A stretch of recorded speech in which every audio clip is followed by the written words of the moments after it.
नमस्कार दोस्तों, गार्गी क्लासेस पर आपका स्वागत है। डेट आज की 28 जुलाई 2022। देख लेते हैं इंडियन एक्सप्रेस के इंपॉर्टेंट आर्टिकल्स जो अभी हम इस वीडियो में डिस्कस करेंगे। देखो, हमारे पास में जो इश्यूज है उनमें पहला इशू तो रहेगा कि अभी रिसेंटली गवर्नमेंट ऑफ इंडिया के द्वारा एक ड्राफ्ट रिलीज किया है, ड्राफ्ट बिल, इसका ड्रग्स एंड कॉस्मेटिक बिल। ठीक है, तो उसमें क्या क्या अच्छाइयाँ हैं, क्या कमियाँ हैं, वो हम जानेंगे। दूसरा हम देखेंगे कि वेलफेयर के नाम पे जो फ्रीबीज बांटी जा रही है, जो फ्री में रेवड़ियाँ बांटी जा रही है, बोले उसका कितना कितना नुकसान होता है, वो हम जानेंगे। तीसरा, ये जो लाइन कंजर्वेशन के लिए जो प्रोग्राम बनाया हुआ है ऑलरेडी, ठीक है, जो एशियाटिक लाइन्स है उनकी उनके कंजर्वेशन के लिए, उसको टाइमली इम्प्लीमेंट ना करने की वजह से कितना नुकसान हो सकता है और क्या करना चाहिए, वो हम समझेंगे। तो एक मुद्दा है जो कि आपको खुद को करना होगा, वो लास्ट में मैं आपको बता दूंगा। ठीक है, तो चलिए देखते हैं डिटेल में। फर्स्ट जो आर्टिकल है that is the digital pharmacies. देखो, आर्टिकल को लिखा है शैलजा चंद्रा जी ने। इनका ये कहना है कि गवर्नमेंट ऑफ इंडिया के द्वारा एक ड्राफ्ट रिलीज किया गया है, ऑनलाइन ड्राफ्ट रिलीज किया है, जिसमें 45 दिन में पब्लिक कमेंट्स मांगे गए हैं। ड्राफ्ट बिल का मतलब नाम आपको पता होना चाहिए, drugs medical devices and cosmetic bill 2022, जो कि 1940 के ड्रग्स एंड कॉस्मेटिक एक्ट को रिप्लेस करेगा। ठीक है, इसमें प्राइम ऑब्जेक्टिव क्या है इस लॉ का? इसमें ये कि एक तो मेडिकल प्रोडक्ट्स हैं उनको सेफ और अच्छी क्वालिटी का बनवा करके फिर बाद में डिलीवर करवाया जाए। ठीक है, तो जो मेडिकल प्रोडक्ट है, जैसे चाहे वो कोई भी ड्रग हो, दवाई हो, या कोई भी डिवाइस हो, जैसे नीव ट्रांसप्लांट के लिए भी यूज़ की जाते हैं टूल्स, ठीक है, कैथेटर हो गई, या जो इंजेक्शन सीरिंज, ये जो होते हैं मेडिकल डिवाइसेस हो ही जाते हैं, तो इनकी क्वालिटी भी इम्प्रूव करने की बात की जा रही है। अब देखो, इस नए बिल में क्या क्या प्रोविजंस हैं उनकी अगर बात करें तो फर्स्ट इंपॉर्टेंट एस्पेक्ट है that is related to e commerce. ठीक है, तो नए बिल में कंज्यूमर रिलेटेड आइडिया यही है कि आजकल क्या है, ई फार्मेसीज बहुत सारी हैं। अभी तक तो क्या हम देखते हैं कि ट्रेडिशनल जो फार्मेसीज हैं उनसे हम ट्रेडिशनल जो केमिस्ट हैं उनसे जाकर के हमें जो भी रिक्वायरमेंट होती है हम उससे परचेज कर लिया करते हैं। पर इसके लिए क्या है, कहीं ना कहीं नुकसान भी हमें देखने को मिलता है। कैसे? एक तो ये जो ट्रेडिशनल केमिस्ट होते हैं इनके पास में नॉर्मली कौन जाता है? हमारे में से बहुत ही कम लोग होते हैं जो कि बहुत ज़्यादा अवेयर होते हैं। ज़्यादातर लोग इग्नोरेंट या फिर कहते हैं ना कि ज़्यादा एजुकेटेड लोग नहीं होते हैं, जल्दी से पहुंच जाते हैं, दवाई का नाम बोला, दवाई निकाल करके वो दे दी जाती है। तो ऐसे में बोले वहाँ पर सबस्टैंडर्ड, काउंटरफीट या फिर बेकार दवाइयाँ दे दी जाती हैं, जो कि ज़्यादातर छोटे शहरों में या गाँवों में देखने को मिलता है। ये प्रॉब्लम बहुत भारी है। इस प्रॉब्लम को सॉर्ट आउट करने के लिए ये जो इलेक्ट्रॉनिक प्लेटफॉर्म का जितना भी एक इंटीग्रेशन के तौर पे काम होगा, यूज होगा, वो कहीं ना कहीं इस प्रॉब्लम को सॉर्ट आउट कर पाएगा। क्योंकि ये चीज़ तो क्लियर है कि आने वाले टाइम पर जिस तरीके से अभी ई कॉमर्स प्लेटफॉर्म्स रिटेल में बहुत हद तक अपनी पकड़ बना चुके हैं, वैसा ही कुछ अभी फार्मेसी सेक्टर में भी ये जो ई कॉमर्स कंपनीज हैं ये अपनी पकड़ बनाएंगे। तो एक तो इसको रेगुलेट करने के प्रोविज़न किए गए हैं।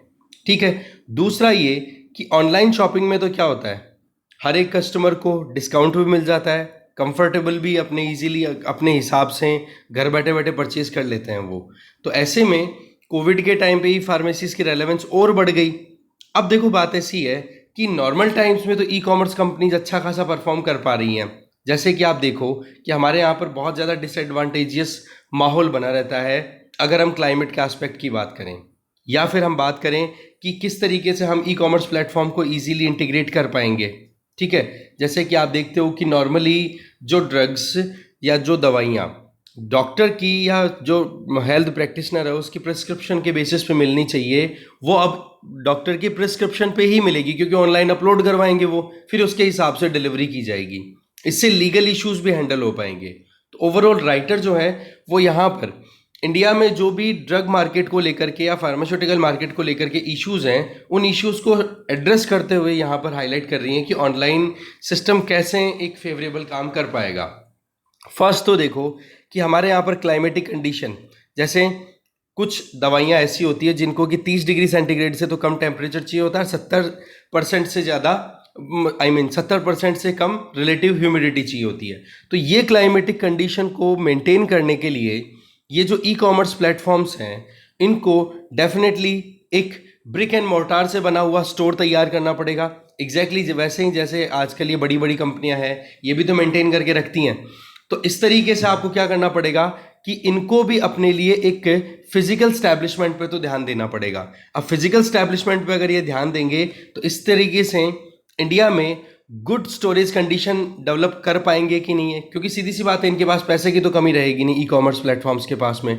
तो ये बढ़िया कंडीशन तैयार कर लेंगे जिससे कि दवाइयाँ खराब भी ना हो और स्टोर भी हो सके और टाइमली डिलीवरी भी की जा सके। तो ऐसे में बोले एक पॉइंट तो ये बन जाएगा जिससे कि क्लाइमेट का जो चैलेंज है इंडिया में उसको ओवरकम करने में प्रॉब्लम नहीं आएगी। ठीक है। दूसरी चीज़ कि लीगल रिक्वायरमेंट, जैसे हम नॉर्मली देखते हैं कि कस्टमर जो भी होता है उसको दवाई लेने के लिए जब किसी मेडिकल स्टोर पे जाना होता है तो बहुत रेयर ऐसा होता है कि आज ये जो सिटीज़ के जो मेडिकल स्टोर वाले हैं ये तो देखो फिर भी रेगुलेटर्स के इनके प्रेशर में आकर के या कुछ एथिकल प्रैक्टिसेस को ध्यान में रखते हुए पहले डॉक्टर या हेल्थ प्रैक्टिशनर की प्रिस्क्रिप्शन को देखेंगे, फिर उसके हिसाब से ड्रग डिलीवर करेंगे।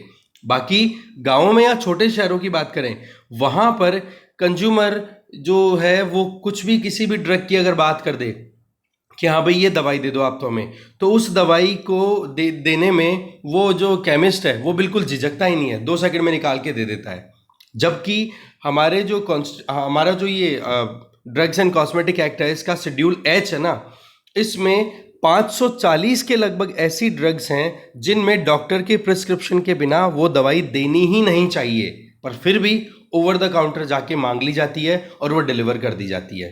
जबकि ऑनलाइन में क्या होगा, आप पहले डॉक्टर की जो प्रिस्क्रिप्शन है उसको आप अपलोड करोगे, इसकी एक कॉपी कस्टमर के पास रहेगी, एक कॉपी अपलोड आप खरीदोगे, इसकी सॉफ्ट कॉपीज होगी, फिर उसके हिसाब से आपको दवाई डिलीवर की जाएगी। तो इससे ई कॉमर्स प्लेटफॉर्म क्या प्रॉब्लम सॉर्ट आउट करेगा, नंबर 1 डॉक्टर ने क्या लिखा है उस हिसाब से, नंबर 2 कल को ना अगर कोई डिस्प्यूट आता तो डिस्प्यूट को सेटल करने में भी वो बिल अपने आप में हेल्प कर देगा। नहीं तो ओवर द काउंटर आपको पता है कैश दिया, दवाई ली, घर चले गए, अब उसका रिएक्शन हो गया तो केमिस्ट की कोई गारंटी नहीं है उस चीज़ की। ठीक है, तो वो जो चीज़ें हैं वो कहीं ना कहीं करेक्ट हो पाएंगी। इसके अलावा जो तीसरा पॉइंट बताना चाह रही है राइटर वो ये कि आज आप देखो मेडिकल ड्रग्स को अगर हम इंटरनेट के थ्रू परचेज करते हैं तो उन ड्रग्स में एक चीज़ ये भी तो होगी ना कि जो एक लोगों ने हैबिट बना ली है कुछ दवाइयाँ लेने की, वो हैबिट छूटेगी। कैसे भाई, नींद नहीं आती, नींद की दवाई ले लो। ठीक है यार, मेरा वेट बहुत ज़्यादा बढ़ गया, मेडिकल वाले के पास में गए, बोल दिया यार वज़न कम करने की कोई दवाई बताओ, तो उन्होंने अपने हिसाब से दे दी। तो ये मनमानी हो गई ना, हैबिट फॉर्मिंग मेडिसिन हो गई कि ना, ये ऐसी दवाइयाँ होगी जो एक बार लेनी करती है और फिर बाद में आदत ही पड़ गई इनकी। तो ऐसे में ये बहुत ज़्यादा नुकसान देती है। तो ये चीज़ें कंट्रोल में आ पाएगी जब आप इंटरनेट के थ्रू ही चीज़ों को अवेल करोगे। वो बात ठीक है कि उस लेवल तक कभी भी नहीं पहुंच पाएंगे हम जिस लेवल की हम बातें कर रहे हैं कि पूरे देश को हम कवर कर लें, पर फिर भी बहुत हद तक अगर ई कॉमर्स प्लेटफॉर्म के थ्रू फार्मास्यूटिकल जो इक्विपमेंट है, डिवाइसेज हैं, वो अगर कोई परचेज करे या ड्रग परचेज करे तो उसमें कम से कम एक रेगुलेशन तो आएगा प्रॉपर मैनर में। इसके आगे जिन मेडिसिन को डिलीवर होने में थोड़ी स्ट्रिंजेंट रेगुलेशंस की ज़रूरत है वो भी आराम से अप्लाई हो पाएगा, है कि नहीं।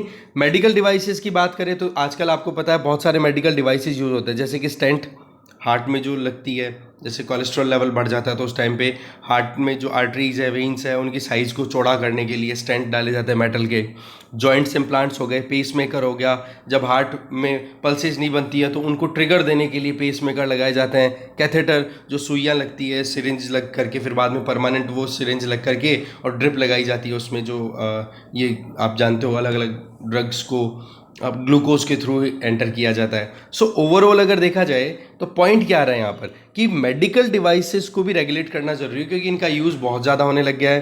तो वैसे तो देखा जाए ना तो 2017 में मेडिकल डिवाइसेस के लिए नोटिफाई कर दिया था, ठीक है। फिर उसके बाद में medical device technical advisory board है, उसको भी अब क्या किया जा रहा है, एक तरीके से स्टैट्यूटरी स्टेटस दिया जा रहा है। मतलब ये जो 2022 का ये जो ड्राफ्ट बिल रिलीज़ किया जिस पे ये कमेंट अभी राइटर कर रही हैं, उसके अंडर में medical device technical advisory board ये स्टैब्लिश किया जाएगा, जिसमें एक्सपर्ट्स बैठेंगे जिनको एटॉमिक एनर्जी के बारे में नॉलेज होगा, साइंस एंड टेक्नोलॉजी के एक्सपर्ट्स होंगे, इलेक्ट्रॉनिक्स एंड बायोमेडिकल टेक्नोलॉजी से रिलेटेड एक्सपर्ट्स बैठेंगे। इससे क्या होगा कि कल को ना कोई डिवाइस नया आता है तो उसको रिव्यू करना, ठीक है, और रिव्यू करके फिर बाद में अप्रूवल देना। वैसे इसके बारे में हमने एक्सप्लेन पेज पे डिस्कशन किया है, मैं लिंक डिस्क्रिप्शन बॉक्स में शेयर कर दूंगा, आप देख लेना उसको, ठीक है। साथ में बिल ने ये चीज़ भी एड्रेस की है कि किस तरीके से होलसेल और रिटेल ड्रग ट्रेड जो है वो मिसमैनेज किया जा रहा है इंडिया में, तो उसको भी रोकने में ये बिल हेल्प करेगा। कैसे? आज आप देखो कि हमारे यहाँ पर जैसे कोविड आउटब्रेक हुआ था, गए भाई मेडिकल प्रैक्टिशनर के पास में, दवाई दे दो भाई अपने हिसाब से, तो मेडिकल प्रैक्टिशनर ने स्टेरॉइड्स पकड़ा दिए। अब वो स्टेरॉइड्स क्या होता है हमारी बॉडी में जाकर के फिर वो उन्होंने नेगेटिव इम्पैक्ट दिखा दिया, तो उसके चक्कर में कई लोगों की जानें भी गई और कईयों के ब्लैक फंगस जैसी प्रॉब्लम भी हो गई। तो पॉइंट यहाँ पर राइटर ये बोलना चाह रही हैं कि जो हमारे पास में जो मेडिकल पे बैठने वाले लोग हैं, जो फार्मासिस्ट हैं या फिर ये कह दो कि जो केमिस्ट हैं, उनके पास में अगर आप क्वालिफिकेशन की बात करो तो हमारे यहाँ पर जो ड्रग एंड कॉस्मेटिक रूल्स 1945 है उसके हिसाब से रूल नंबर 64 क्लॉज 2 ये कहता है कि वो बंदा एक क्वालिफाइड फार्मासिस्ट कंसिडर किया जाएगा जिसके पास में मैट्रिकुलेशन, दैट मीन्स 10वीं पास बंदा है वो, ठीक है, या फिर वो ग्रेजुएट है कोई भी स्ट्रीम से हो, बस उसके पास में 1 साल का ड्रग सेल करने का एक्सपीरियंस होना चाहिए तो वो दवाइयाँ बेच सकेगा। बोला इस चीज़ को चेंज करना ज़रूरी है। इसका एग्जाम्पल बताया जा रहा है कि दिल्ली में चांदनी चौक में भागीरथ पैलेस है, बोला वहाँ पर 10वीं पास बच्चे जो हैं वो या 10वीं पास लोग जो हैं वो लगातार इस तरीके की एक्टिविटीज़ में इन्वॉल्व है जिनके पास में एक्चुअल में टेक्निकल एक्सपर्टाइज अवेलेबल नहीं है जो होनी चाहिए एक केमिस्ट के पास में। ऐसी बात भी नहीं है कि इस चीज़ को करेक्ट करने की कोशिश नहीं की गई है कि भाई थोड़ा सा एक्सपर्ट लोग हैं, बी फार्मा डी फार्मा किए हुए जो लोग हैं, फार्मेसी में एक्सपर्ट लोग हैं, उन लोगों को आप इस तरीके के काम दो होलसेल और रिटेल का।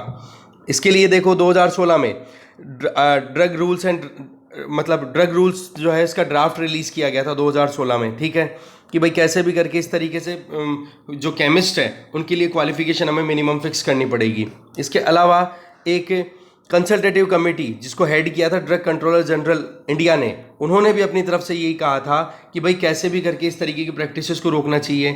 इसके अलावा ड्रग टेक्निकल एडवाइजरी कमेटी जिसको हेड किया था director general of health services ने, इन सब ने मिलकर के अपनी तरफ से रिकमेंडेशन दी थी कि भाई ये जो 10वीं पास जो लोग हैं या ओनली ग्रेजुएट है जिनके पास में 1 साल का एक्सपीरियंस हो, उनको अगर आप केमिस्ट के तौर पर अप्रूव कर रहे हो तो बोलो उसको रोको, नहीं तो इससे बहुत मुश्किलें हो जाएगी।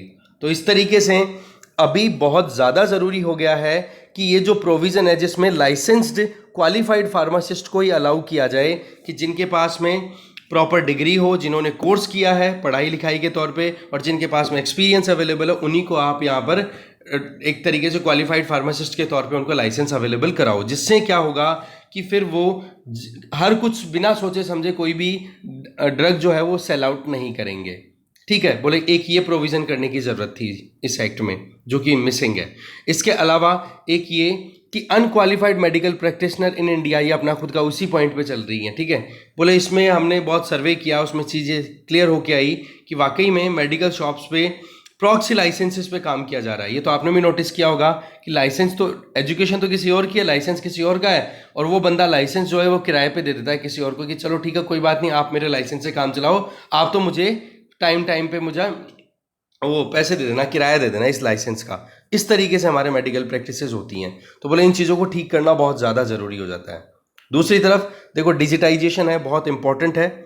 इसमें देखो एक तो इन्वेंट्री कंट्रोल बड़ा आसान रहेगा कि कितना माल स्टॉक में है, कितना माल निकल गया, तो वो चीज़ें ऑनलाइन रहेगी तो बड़ा आसान रहता है। दूसरी चीज़, ड्रग डिस्पैच होने से पहले सारी चीज़ें चेक कर ली जाएगी कि हाँ एक्सपायर्ड तो नहीं है। वो सारी चीज़ें क्या होगा, ऑनलाइन होगा ना, तो बड़ा आसान रहता है, ठीक है। और कल को ना अगर कोई इंस्पेक्शन करना होता है और या रैंडम रेड करनी हो तो वो टेंशन नहीं रहती, क्योंकि ऑनलाइन इंस्पेक्शन करोगे और फिर बाद में उसको स्टॉक से मैच कर लोगे तो उसी से आपको आइडिया लग जाएगा कि कितनी ज़्यादा इरेगुलरिटीज़ फॉलो की जा रही है।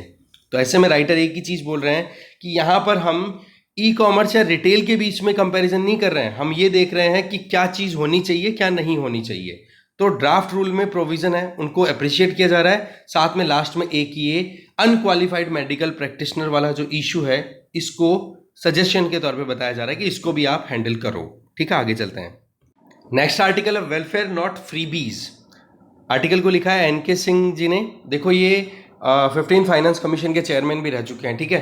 तो पॉइंट हमारा ये यहाँ पर है कि हम पहले भी देखो इस चीज़ को डिस्कस कर चुके हैं कि एक्चुअल में फ्रीबीज तो क्या होती हैं और एक्चुअल में सब्सिडी क्या है। जो आप कहते हैं ना कि जो मेरिट सब्सिडी है कि कौन सी चीज़ें हैं वो जो बहुत ज़रूरी है और कौन सी चीज़ें हैं जिनको अवॉइड करना चाहिए। वो आर्टिकल भी मैं डिस्कस कर चुका हूँ पहले, तो उसका भी मैं लिंक डिस्क्रिप्शन बॉक्स में शेयर कर दूंगा। अगर आपने पहले नोट मेकिंग कर ली है, रिवाइज कर लेना उसकी कि फ्रीबीज क्या होती हैं और असेंशियल सब्सिडीज़ क्या हैं। तो यहाँ पर भी राइटर वही चीज़ हाईलाइट कर रहे हैं, बट थोड़ा सा एडिशनल चीज़ें हमें मिलेंगी।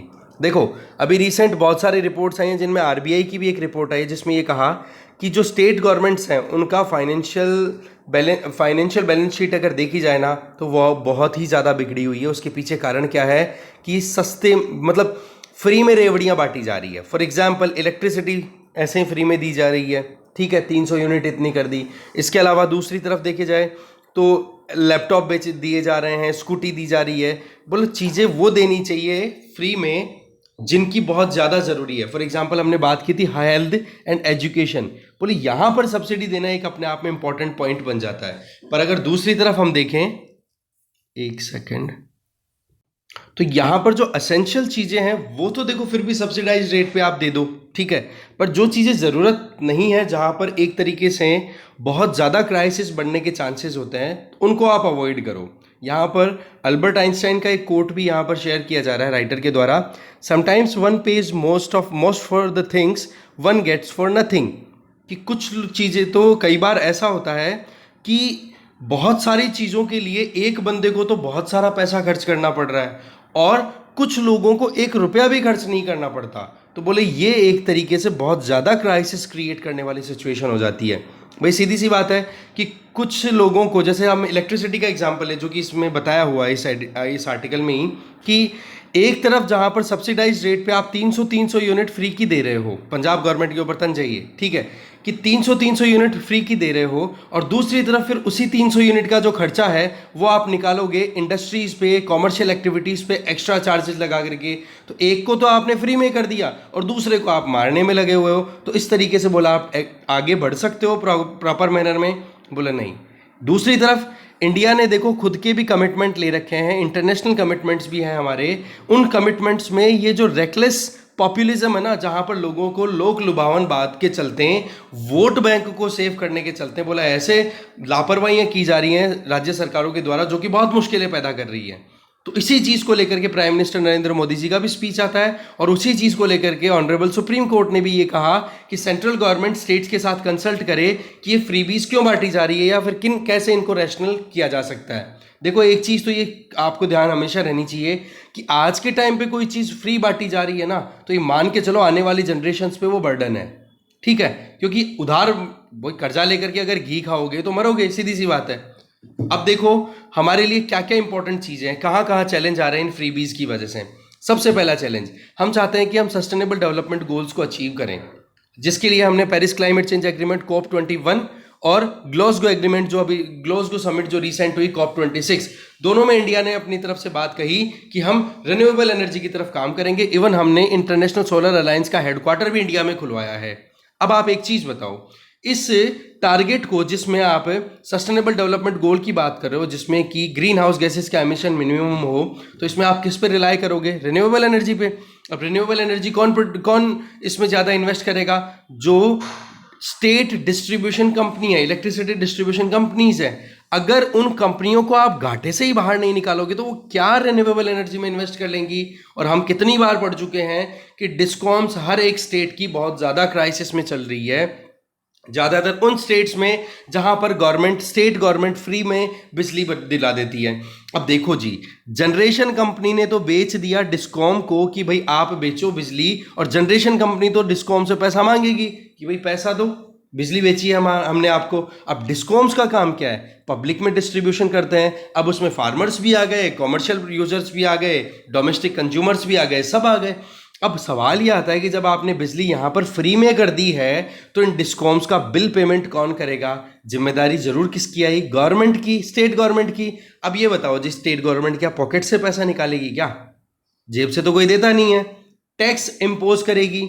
अब टैक्स का भी तरीका क्या होगा कि जिन लोगों को फायदा पहुंचाना है उनके चक्कर में बाकी लोगों पर आप इंपोज करोगे वो फिस्कल प्रेशर, और उसके चक्कर में वो लोग अगर टैक्स नहीं देते हैं या फिर टैक्स चोरी होने का चांस हो गया, पहली चीज। तो दूसरी चीज, और अगर टैक्स नहीं देंगे तो स्टेट गवर्नमेंट कहाँ से डिस्कॉम्स को वो सब्सिडी का जो पैसा है वो दे पाएगी, और डिस्कॉम्स को जब पैसा नहीं मिलेगा तो डिस्कॉम प्रेशर में आए कि नहीं आए।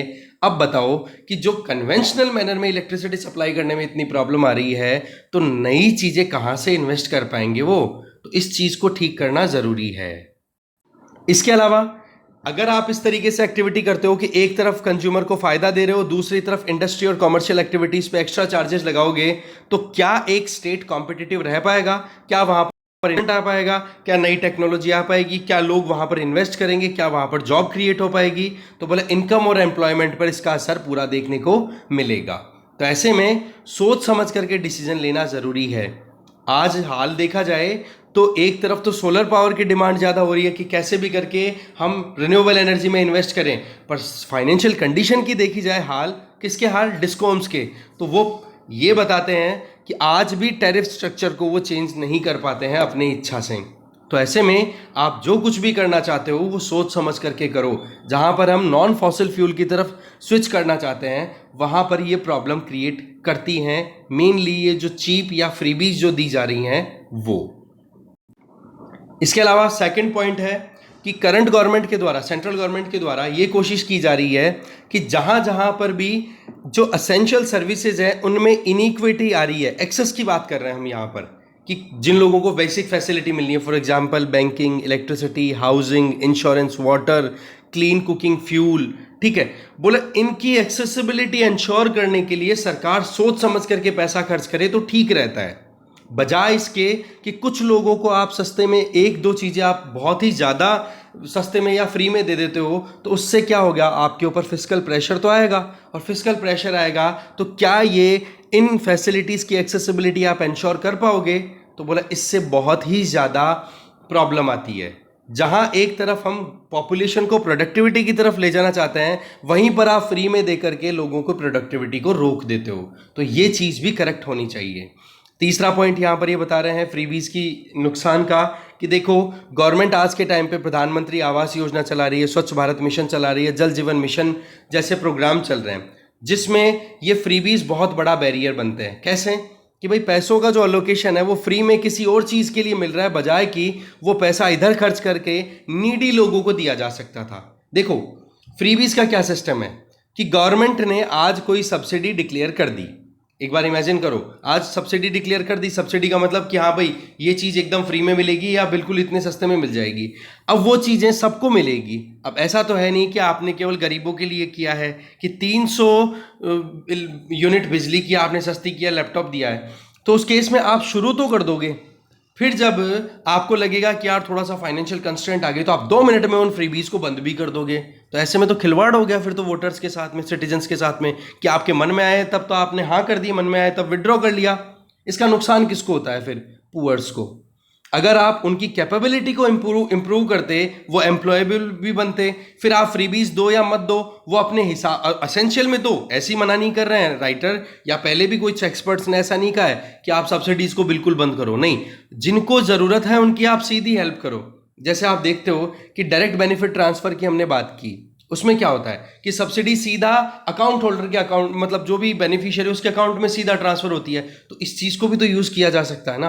आप पहले से सस्ती करके क्यों कर रहे हो? और जो नीडी लोग हैं पहले आइडेंटिफाई करो उनको, ठीक है। टेक्नोलॉजी का इंटरवेंशन प्रॉपर होना चाहिए, सोशो इकोनॉमिक कास्ट सेंसस का यूज़ करना चाहिए, तब जाकर के पता पड़ेगा कि एक्चुअल में कौन तो वाकई में नीडी है और कौन फालतू में ही फ़ायदा उठा रहा है। जबकि रियल सेंस में अगर देखा जाए ना, तो जब सब्सिडी स्टार्ट की जाती है तब तो सबको कवर किया जाता है, और जब सब्सिडी विड्रॉ की जाती है तो उसके बाद में नुकसान ज़्यादा गरीबों को होता है। इग्नोरेंस का जो सामना करना पड़ता है वो गरीबों को ही करना पड़ता है, जिनका नाम लेकर के ये सब्सिडी शुरू की जाती है।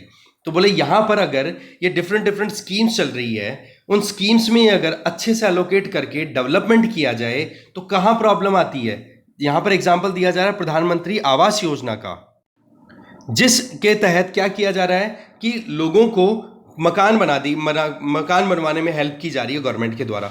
तो मकान जब खुद का बन जाता है तो वो ऑटोमेटिकली फिर एक चीज से तो सेफ हो जाते हैं, चलो अपना घर तो हुआ, अब फिर वो कमा करके अपने हिसाब से आगे बढ़ते रहते हैं। जैसे यहाँ पर एग्जांपल दिया जा रहा है दिल्ली का, कि दिल्ली में बोले पानी सप्लाई फ्री में करने की बात कर दी, बोला आज भी पानी सप्लाई फ्री किया है ना, उसका बेनिफिट कुछ लोगों को ही हो रहा है, जो डाउन ट्रोडन सेक्शन है जहां पर पानी की सप्लाई ही नहीं है। भाई सीधी सी बात है, जहां पर पानी के नल ही नहीं लगाए हुए हैं वहां पर पानी की सप्लाई फ्री में कैसे करोगे आप? तो पहले पानी के नल तो लगवा दो आप। तो ऐसे में अगर आपने जो फ्री में पानी की सप्लाई की बात की है दिल्ली में, बोला वहां पर जो एक्चुअल में जो गरीब लोग हैं, वो जहां पर पानी की सप्लाई, पानी की पाइपलाइन ही नहीं डली हुई है, वो अभी भी कॉस्टली टैंकर्स मंगाते हैं और उससे पानी की ज़रूरतें पूरी करते हैं। तो बोले ये कहां पर सस्टेनेबिलिटी की बात आ गई? ठीक है, तो बोले इसको ठीक करना ज़रूरी है। पांचवा जो पॉइंट बोल रहे हैं वो ये कि हम ग्रोथ एनहेंसिंग आइटम्स पे फोकस करें तो ज़्यादा ठीक रहेगा।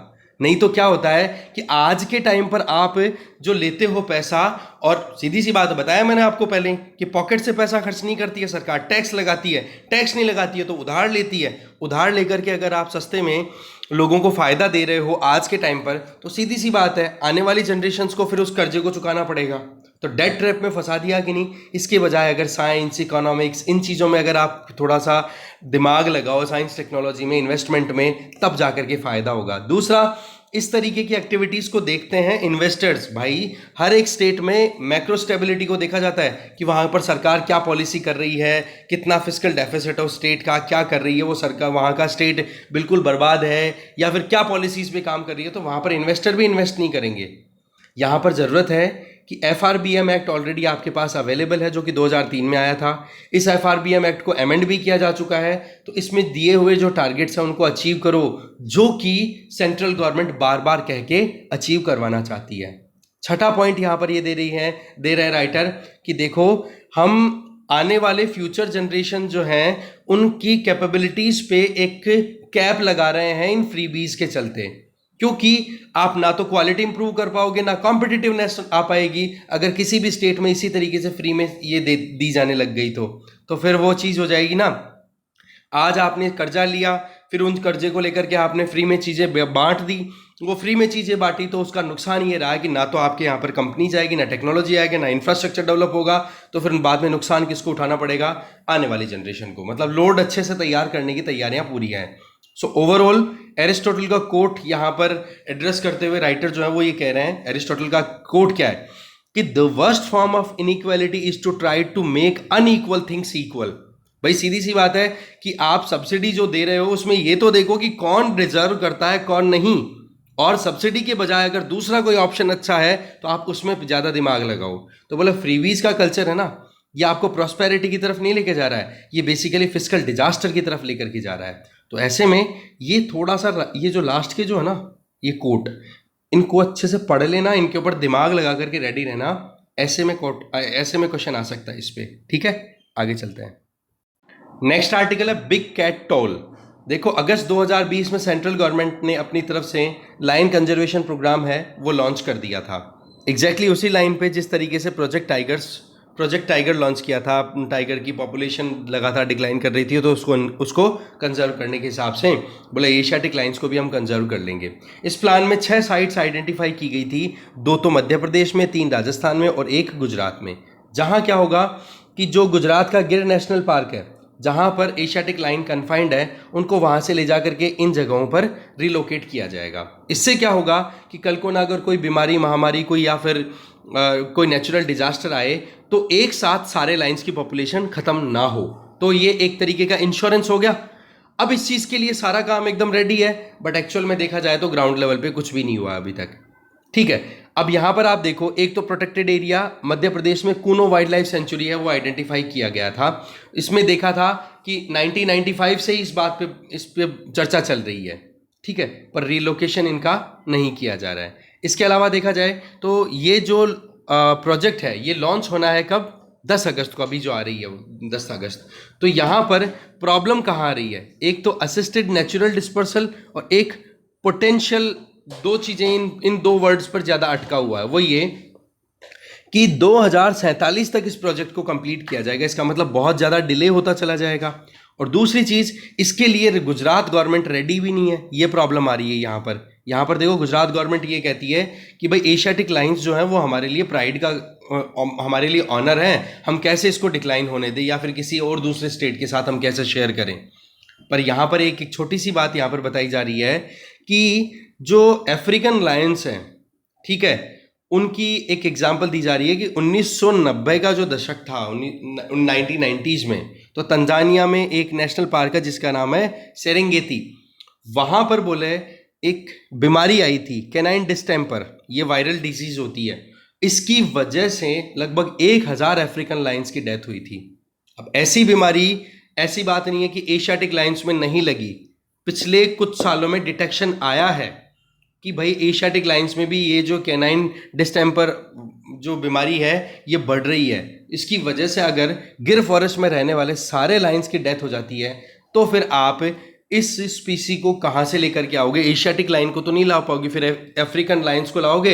एग्जैक्टली वैसे ही जैसे एशियाटिक चीताज एक्सटिंक्ट हो गए, तो आप क्या कर रहे हो, अफ्रीका से चीताज ला करके यहाँ पे इंट्रोड्यूस कर रहे हो इंडिया में। तो इसकी बजाय आप पहले से ही बच के रहो ना।